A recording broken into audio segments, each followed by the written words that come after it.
It is extremely satisfying to see this rider's elbows follow her horse's contact, her pelvis follow her horse's shoulder, and then her calf follow her horse's ribs. This is also a great example of a well-fitted running martingale. It's not restricting the horse, nor is it just an accessory. You can see that as the horse lifts its head, the contact does not go above the vertical, therefore her half halts are coming through and her horse doesn't feel abandoned or restricted. It's doing exactly as it's supposed to, allowing the rider to balance the horse while preventing a fight.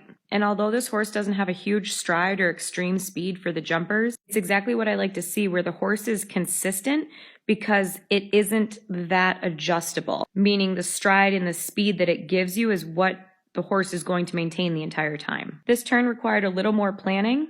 If this horse knows how to do a haunches in, nice slice. I would use those buttons to turn corners like that. I have a horse that throws his shoulder around, so I often do a shoulder into fences, but this horse just seems to lose his outside hind in the turns. You catch him here, left rein, left leg. I would like to see your ankles relax so you can sink down into your heels more, as well as less light between you and the saddle. But you're halfway through the course, so you have to be getting tired. Not to mention your horse isn't carrying you 100%. You can see in this turn again that he kind of falls out through your aids, so his hind end isn't really coming underneath him as much as it could.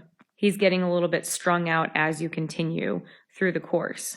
I would just add a few more buttons on the flat so she becomes more adjustable in between your fences. But I really love the consistency to the fence and the recovery afterwards. Assuming this is the same horse, the fact that you can change the striding that drastically is impressive. This horse is super adjustable when asked, but you don't have to ask often. Even right here, you can see the horse is 100% coming from behind and carrying you, and your entire seat has changed where there is no light, your heels aren't popping up, and your knees aren't inching up the knee roll. Not to mention, these turns are a lot more balanced and the horse is quite symmetrical on both sides.